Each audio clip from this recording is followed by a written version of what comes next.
Right. places that are interesting investment. Are you recording? Yeah. Okay. Okay.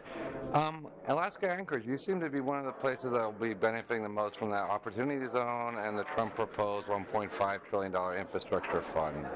Well, as far as the proposal is, I believe the money when I see it. Okay. But as far as opportunity zones going, we're working pretty aggressively to see what we can do to maximize the impact. It's my feeling that the opportunity zones are mostly going to be developed by a capital that is familiar with our city and our state, and we're working with them to try and bring more capital in and develop more projects. But you don't need to look for capital. In Juneau, you have the Alaska Permanent Fund with $50 billion. Can you get them once to invest in Alaska rather than a Tyson, Northern Virginia shopping mall? Well, Tyson has been a very lucrative investment for them, and one of the concerns that the Permanent Fund has had historically is that if you direct investments in a particular way, then what you do is you deviate from what a reasonably prudent investor would do.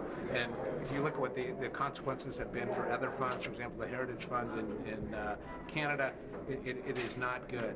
We are looking for ways, I guess the Permanent Fund is looking for ways to invest internally, but as far as Anchorage goes, we're going to be less reliant on what happens at the state level and trying to do more things for ourselves. Because I think Anchorage is a better investment than Tyson. I absolutely agree. So, I mean, Kaiser, the CEO of Siemens AG, Joseph Kaiser, when I mentioned all the possible places to invest, got really interested on Alaska.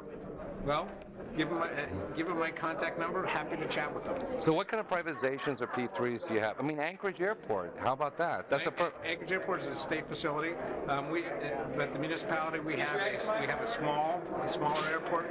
We have a port.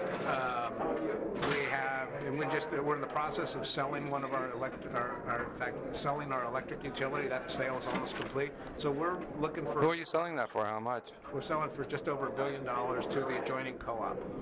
Oh, so you've already on the P3. So you and Puerto Rico are in the forefront of privatizations. If I can do more things with Puerto Rico, I'm happy to do that. And Stevens, like for example, back to the airports. Puerto Rico privatized San Juan Airport. It's working beautifully. It's even working better after Hurricane Maria than JFK does today without the hurricane. Stevens should be an international hub for Asia, where you used to be. It is actually the Anchorage Airport. Again, it's a state facility. It's the 4th or 5th largest cargo airport in the world, and so there's an awful lot of transit that occurs currently. Yeah. We're hoping to get more, if we can have more direct flights to Asia in particular, as well as direct flights to Europe and direct flights to the East Coast, we can bring more passengers in. Maybe selling Alaska Airlines to a more international operator. You got to talk to the private owners of Alaska Airlines. But you're the mayor. You have that bully pulpit of. Well, I'm well aware that my bully pulpit has a time limit on it, so I'm not going to tilt at those kind of windmills. But if it's not a windmill. I mean, they should be doing it. You make all your money on it. Hawaiian Airlines, for example, where the next conference is, they have the second most traffic international route between Tokyo and Honolulu. Well, we are working to add routes to the Anchorage Airport.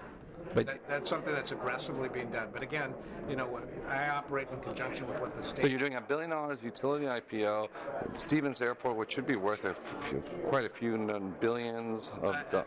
It is a massive airport. Could you get that through that state? You have to get to the state legislature. There's a state, and you also have FTA issues because there's FAA. FAA too.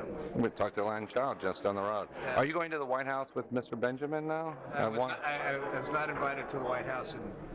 And if I were to go to the White House, what I would say is sign the disaster declaration. Alaska needs the disaster relief.